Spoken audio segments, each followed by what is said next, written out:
If you want to look nice and wide this summer, then you better build up these little guys right here. I'm talking about looking at it from the back and building up those lats.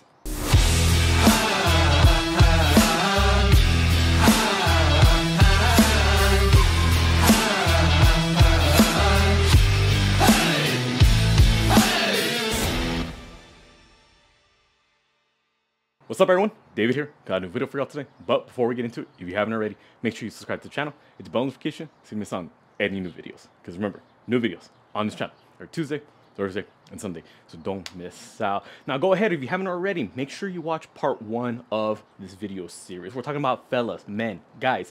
Yes, we all understand. You all want that V shape. You want to be wide up top, thin at the bottom. I'm talking about that Dorito shape, inverted triangle. You want to be wide, slim waist, that V taper. Summer's right around the corner. Whether someone's looking at you from the front or from behind, I mean, that's just a sign of power. When you just have a good built up upper body, let's face it, a lot of you, you're gonna be wearing sleeveless shirts, tank tops. If you're at the beach, you're gonna be shirtless. We gotta make sure that upper body is intact. So there's multiple muscle groups that contribute to the V taper. Part 1, we went over the chest and the delts. But if you want to really build up, really have that wide look, really have that tapered look, then you got to take it in from the back. Now, similar to the last video, you got to understand the anatomy behind the muscles that could contribute to having that V-shaped taper. But at the same time, you got to understand that, yes, to a certain degree, genetics play a factor in how well and how wide you're going to be able to be developed. So for the lats, it all comes down to everyone's different insertion points. First off, for the lats, for those who don't know, right here, you can kind of see it's this V-shaped muscle. If we're looking at it from the back, literally the widest muscle that we have, it looks like an upside down triangle. You get that built up, boom, you're gonna look good this summer. But here's the thing, how wide the V is, again, goes back to the same point I was making in the first video. How wide is your rib cage? How wide are your collarbones? How wide is your overall frame? Obviously, the wider your natural bone structure is, then the wider the muscles are gonna look, because now the bones have even more bone structure to build upon. You're only gonna build as much muscle as your frame allows you to hold. So people like myself who have naturally smaller, thinner frames, bone structure specifically, obviously we're not gonna be holding as much weight. But if you can build it up, at least it will be nice and lean, and the leaner you are, the more bigger, obviously, that you will look. Another thing to take into account is, where are the insertion points? We made a huge point about this in the first video with the chest and the delt muscles, but if we were to look at our lats, some people, or everyone I should say, has the widest part of their lats up here. But look at where mine ends. You can kind of see that line right there, follow? It ends right around here. For some people, their lats, the wide part where it tapers down, will end all the way down here. For other people, it will end all the way up here.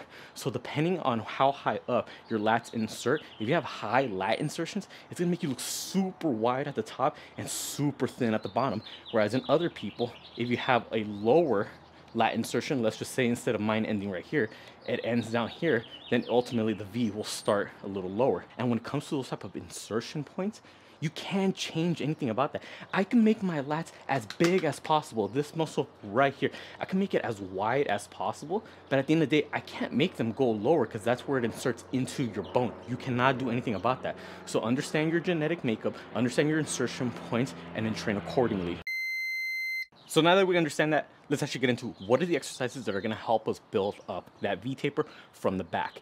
You gotta understand, when it comes to the back, we're mainly looking at the lats. The lats are the biggest muscle group in your back. What many people don't understand is that your back is comprised by so many smaller muscles in the upper region, but on the sides, the actual taper part, those are the lats. That should be the big emphasis. That's what we're trying to grow to make us look a lot wider.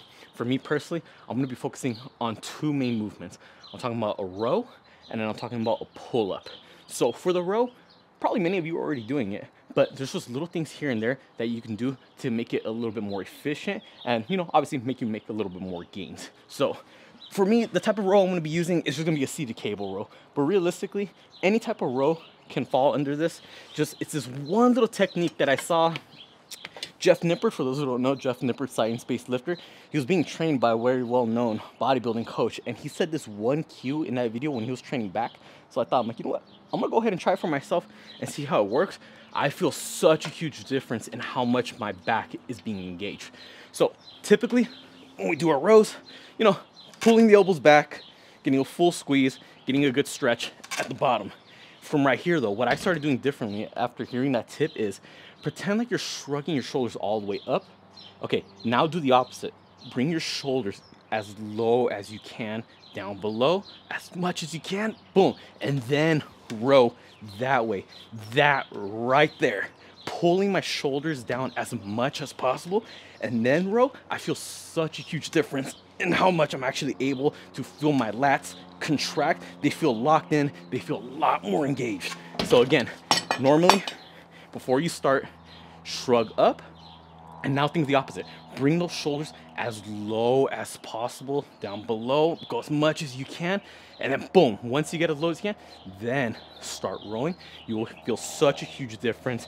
Lats are more locked in, they're more engaged, you can get a better contraction. And obviously if we take that all into consideration and we're actually pushing hard the way that we should, you should be able to see more results. You should be able to see more lat growth. So now, stepping aside from the rows, now we're gonna be looking at the pull downs. Now right away, I wanna say, I don't care if you do bodyweight pull-ups, I don't care if you're doing weighted, I don't care if you do lat pull-downs on a cable machine, I don't care if your gym has a lat pull-down machine. We just need some type of movement where your arms are above you and you're pulling down. So again, cables, machines, bodyweight, whatever it is, we need a vertical pulling motion. So for me personally, I don't have a lat pull down here in the gym. You know, it's a home gym. We're on a budget here. But I do have a pull-up bar. But the same concept is going to apply. We already emphasized your back. So many different muscle groups. The lat is what we're going to be focusing on. Now, so many people, when they do their pull-ups, or they even do lat pull-downs, yes, the traditional lat pull-down attachment is the longer handlebar, similar to the same grip you have, like this, if you were to be doing pull-ups. So if I were to pull like this, okay, we got that down. Even though it has the name lat, lat pull down, doesn't mean that is the main muscle group you're going to be working.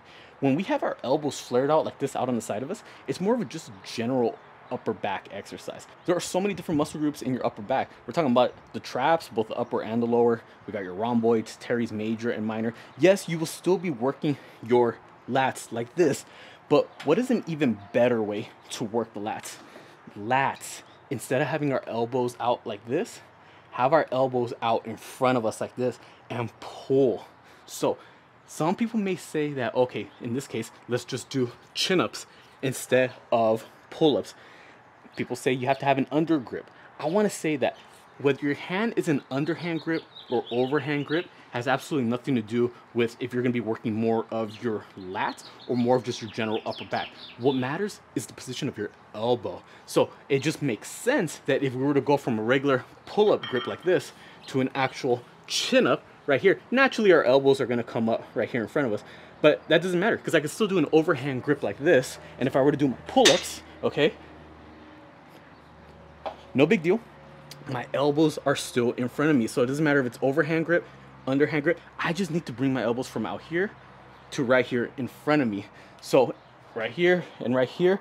Now I feel a much bigger stretch. Go ahead and try it out for yourself. Do a regular pull-up. Just do a dead hang right here. And tell me how much of a stretch you feel in your lats.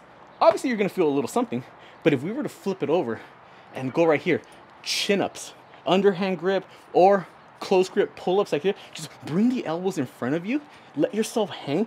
Tell me you don't feel a much greater stretch right here on the lats, because again, now anatomically, we're bringing our lats in a much better position to fully contract and fully lengthen. And that's what we need if we want to build up that V-taper.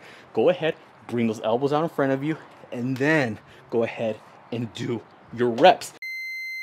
Now, everything that was brought up right there for the pull-ups, chin-ups, however you want to call them, again, elbows out in front of you, same thing can be applied to a lat pull-down on a cable machine. It's just a matter of how you're grabbing the attachment. Like I already said, traditional lat pull-down attachment looks like this. Everyone always grabs them from the outer end. This mimics a pull-up exactly.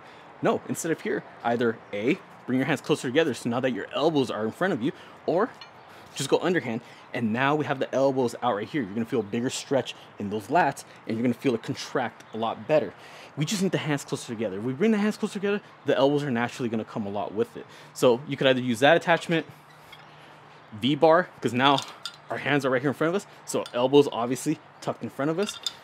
There's just so many different attachments that you can use. You could even go ahead, use a single arm attachment and just do one arm at a time. Instead of pulling out this way, have your elbow lined up in front of you, and now it's dragging. So think about it. When we start up here, we come back down, boom, now from right here, it's like a row. It's like what we did earlier. We're keeping the elbows together and rowing. That's what we need. We need the arm. We need the elbow. Everything right here close up against the torso instead of flaring it out away from the torso. Regardless, if you still have the preference of doing this, all right, by all means do it. Yes, it will still work your lats, but just know it will also work just generally the entire upper back region. Main emphasis of this video, I'm just telling you about the lats, the big V-shaped muscles right there. These are just little things that you can do to really help you out. But at the end of the day, it's just little things. If you don't have your diet in check, you're not even working out as often as you should, you're not eating as often as you should, specifically protein, you're not resting adequately in between workouts, you don't take these big fundamentals into play, then these little things, realistically, are not gonna make any difference to the amount of results that you're getting. So there you have it, everyone. Part 2 on how to get a V taper. First part, we went over chest and side delts. Second part, right here, building up those lats, the back, big muscles, whether you're doing a rowing motion or a pull down motion. There's little things here and there that are really gonna help you target more so of those lats specifically, as opposed to just building up your entire upper back as a whole. Because again, the biggest muscle in our back, the one that really gives us that V-shaped muscle, is obviously the muscle itself that's shaped like a V, and that be your lats. So go ahead, try them out for yourself, and also try them out on top of any other back workout that you do. Whatever works for you, stick with it. Hopefully you all enjoyed this video. Comment down below if you did, and also comment down below any other video suggestions you'd like to see me do, whether it be about mindset, motivation, nutrition, diets, workouts, programs, whatever it is. Comment down below. I'd be more than happy to help y'all out. Be sure to subscribe to my channel so you miss out on any new videos, because remember, new videos on this channel are Tuesday, Thursday, and Sunday, so don't miss out. And then Instagram and TikTok, same thing. Be sure to follow me on both accounts. I'll put all my links down in the description below. With that being said, I'll catch y'all next time.